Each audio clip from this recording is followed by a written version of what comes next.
무엇이 행복인가?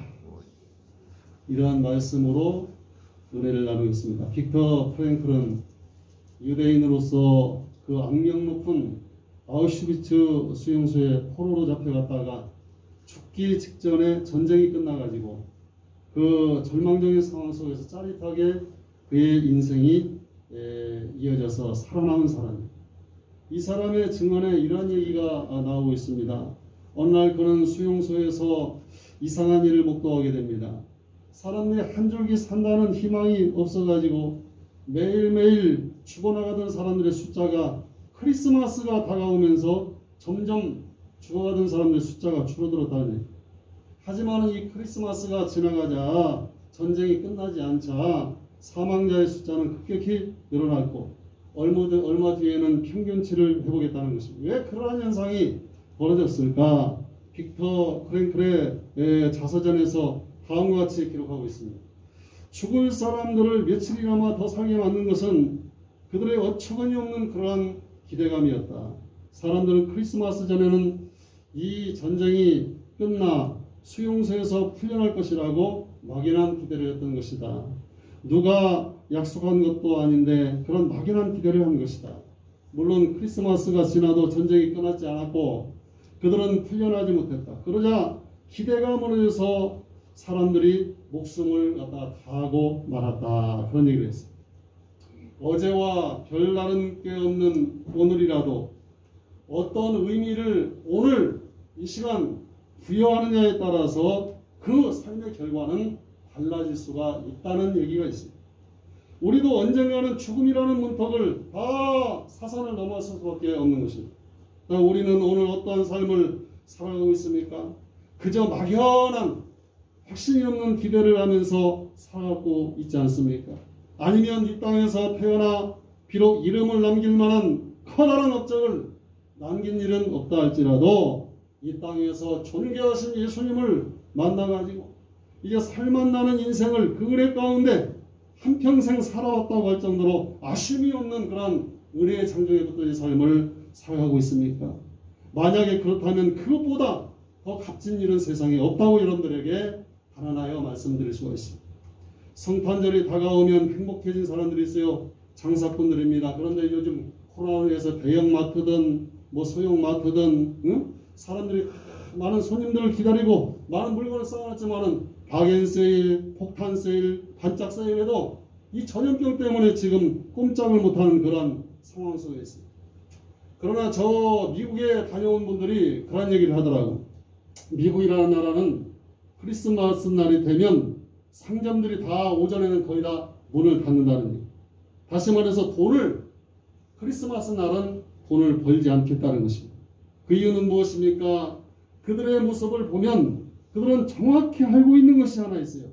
그건 뭐냐면 예수 그리스도가 이 땅에 오시면 바로 나에게 구원의 약속의 날이라는 것을 미국 사람들 알고 있기 때문에 심지어 예수를 믿지 않는 사람들조차도 교회로 가서 그날 하루만큼은 예수님께 찬양하고 경배를 한다는 것입니다. 제 후배 목사님이 그 위스콘주에 한 5년 동안 유학을 갔다 왔는데 이 사람이 미국 사람들을 경험하고 와서 깜짝 놀란 일이 있다는 얘기예요. 그건 뭐냐면 이 미국 사람들이 제일 하기 어려운 금식을 갖다가 한다는 거예요. 전 교인들이 이 크리스마스 날 금식을 하더라는 것입니다. 그래서 물어봤다는 거예요. 왜 금식을 하느냐고 물어보니까 이 미국 사람들이 대답하기를 왜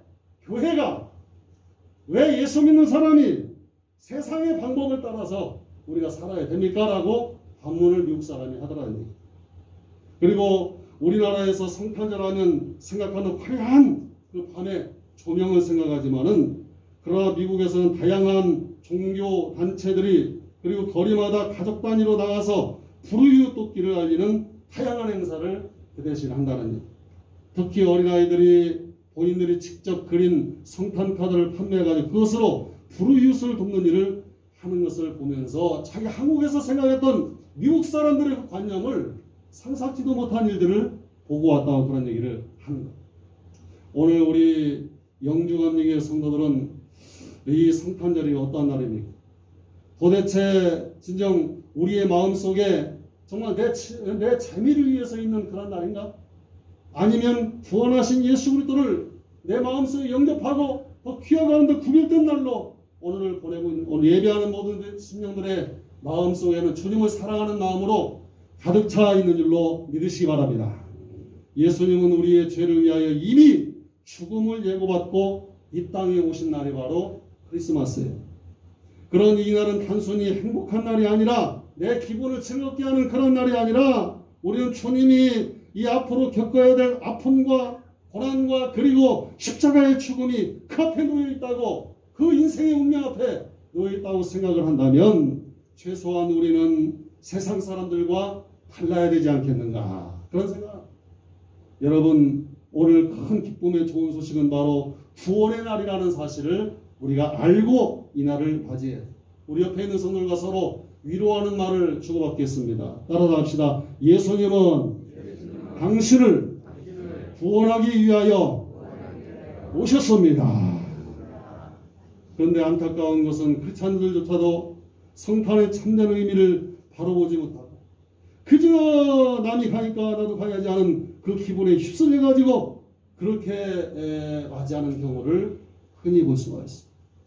저는 오늘 본문을 묵상하면서 어린 예수를 통하여 참된 행복을 찾은 기다리던 그 두 사람을 소개하고 이 소개를 마치려고 합니다.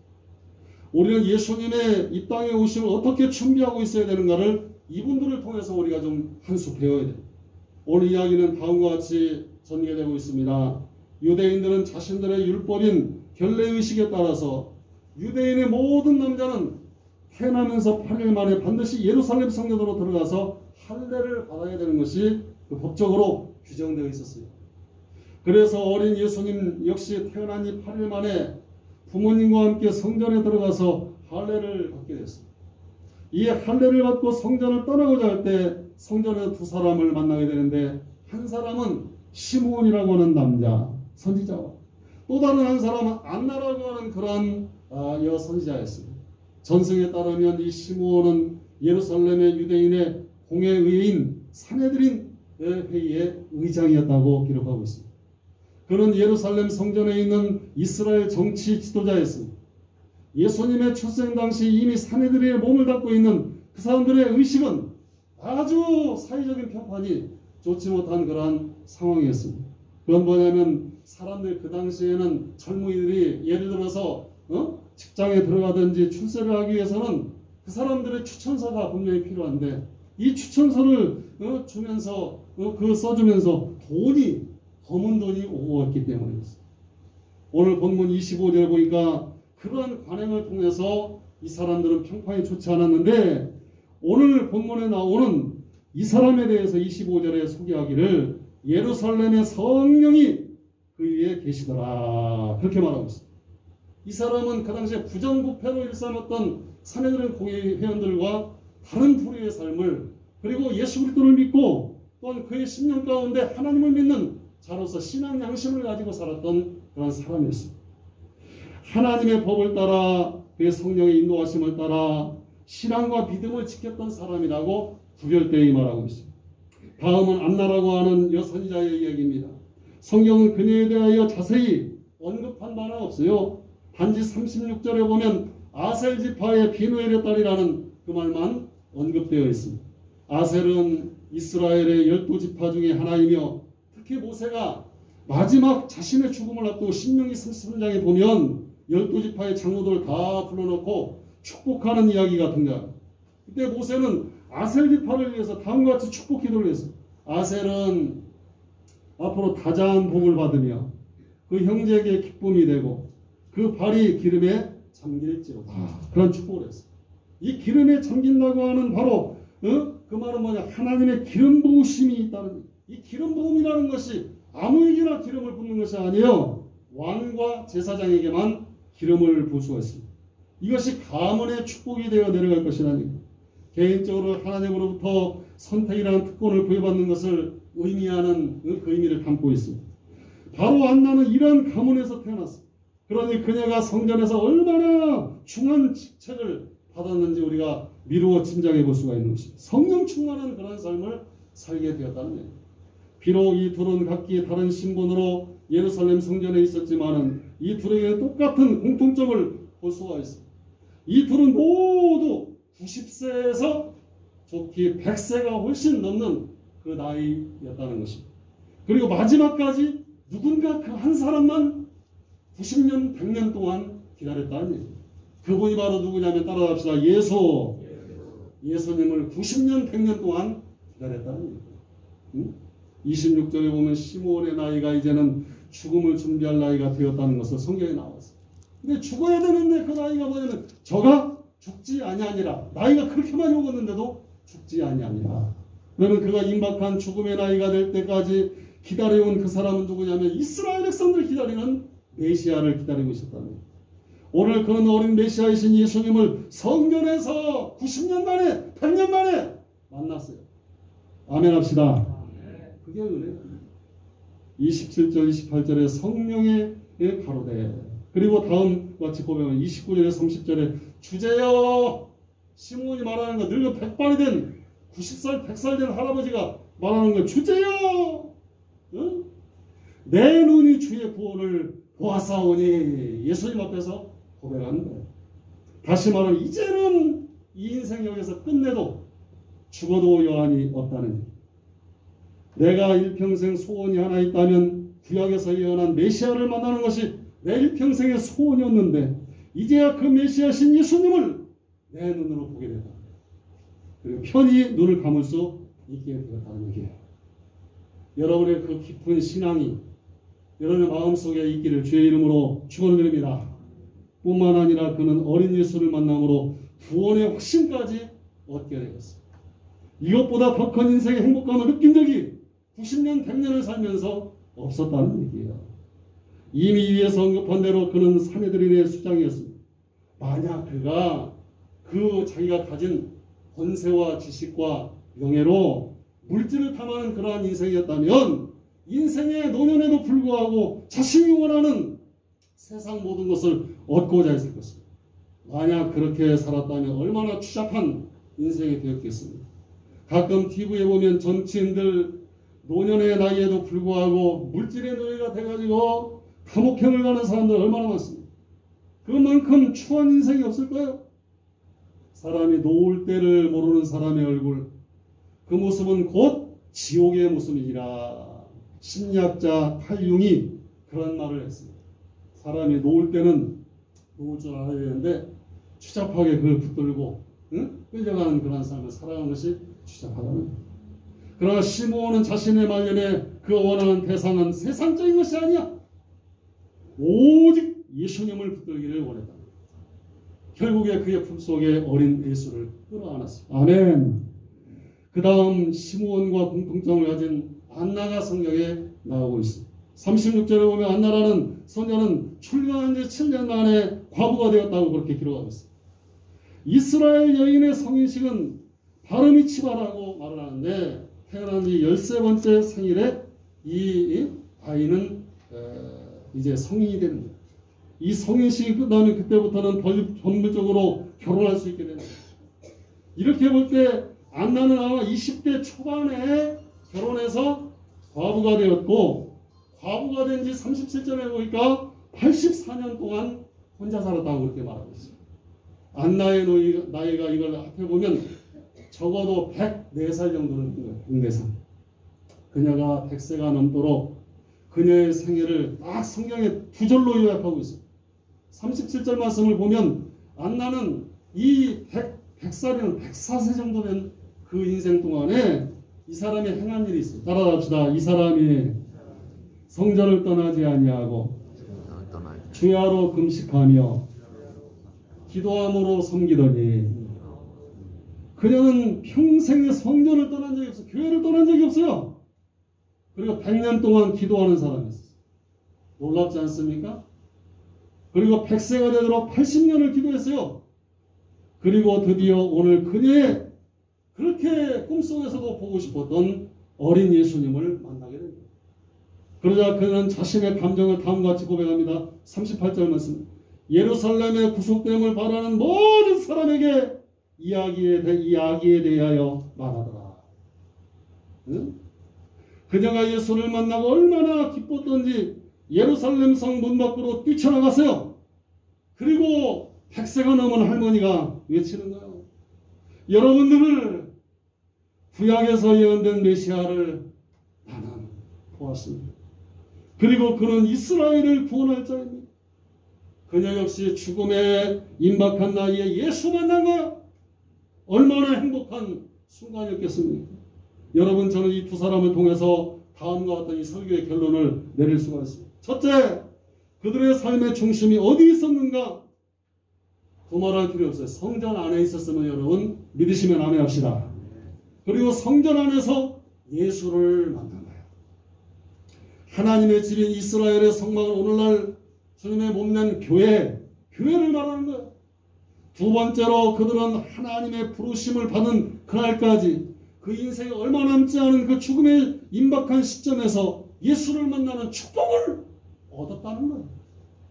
우리의 생애의 마지막까지도 이 세상에 70억 인구 중에 예수를 만나지 못하고 죽는다면 그만큼 불행한 사람은 세상에 없을 거예요. 그분이 나를 구원하실 분인데 나를 구원하실 그 주님을 만나지 못하고 세상을 떠난다면 이것보다 더 불행한 일이 어디 있겠습니까? 셋째, 그들은 마지막까지 메시아를 기다리는 믿음을 가지고 살았다. 여러분, 주님을 기다리는 심령은 행복한 줄로 여러분 믿으시기 바랍니다. 기도하는 사람도 그래요. 말씀을 듣는 사람도 그래요. 은혜 가운데 주의 은혜를 사모하는 사람도 그래요. 하나님의 임재를 기다리는 사람은 행복한 사람이라니. 내가 주님을 기다리며 기도했더니 주께서 나의 구원이 되셨도다. 아멘. 하나님의 말씀이 우리 심령 가운데 심령 깊은 곳으로 쭉 지나가면서 그 말씀이 나에게 주님의 피 묻은 말씀이 내게 임할 때 이것이 생명이 되었다. 얼마나 귀한 은혜인지 이루 말할 수 없는. 시므온과 안나 모두들 죽음에 임박한 100세가 넘은 사람들이에요. 아마 이제는 더 이상 메시아의 희망을 기다릴 힘도 쇠진했을 것입니다. 그러나 끝까지 인내하며 기다렸기에 그들은 드디어 만났어요. 예수님 말씀하십니다. 따라합시다. 끝까지 견디는 자는 구원을 받을 것이다. 근본 성탄절의 메시지. 이 어렵고 힘든 세상 속에서 아무런 희망이 없을 것 같아도 여러분 누군가를 기다리는 이 시대의 시몬이고 아멘. 이 시대의 안나가 이 자리에 앉아있는 겁니다. 주님이 성령으로 여러분에게 오늘 아침에 말씀하십니다. 끝까지 믿음 안에서 주님을 기다리며 견디는 자는 구원을 얻을 것이다. 여러분, 우리는 무엇의 행복의 기준을 두고 지금까지 살아오고 있습니까? 세상의 기준에 맞추어 행복을 찾고자 한다면 우리 인생의 삶은 불행의 연속선상에서 헤어나올 수가 없습니다. 참된 행복은 결국에 이 험한 세상을 넘어서 나는 예수님을 만났다. 아멘. 그리고 고백하는 거야. 주님 어서 오시옵소서. 그리고 우리의 모든 죄를 용서하옵소서.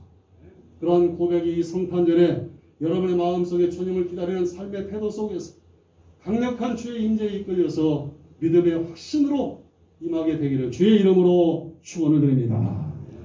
은혜로우신 아버지 하나님, 세상에 많은 사람들이 아우성 소리가 들리고 있습니다. 그러나 오늘도 조용한 아버지 인정 평화를 맛보기 위하여 주님의 존전에 나와서 예배하는 모든 신령들, 저들은 막연히 나와서 앉아있는 것이 아니라 다시 오실 주님을 기다리는 마음으로 이 시대를 사랑하는 시므온과 안나의 심정으로 이 자리에 나와 있습니다. 주님, 주의 우리 주에 보내신 성령의 임재를 통하여 주님을 만나게 하시고 믿음의 확신을 반드시 얻게 하여 주옵소서. 예수님의 이름으로 간절히 기도하옵나이다. 아멘.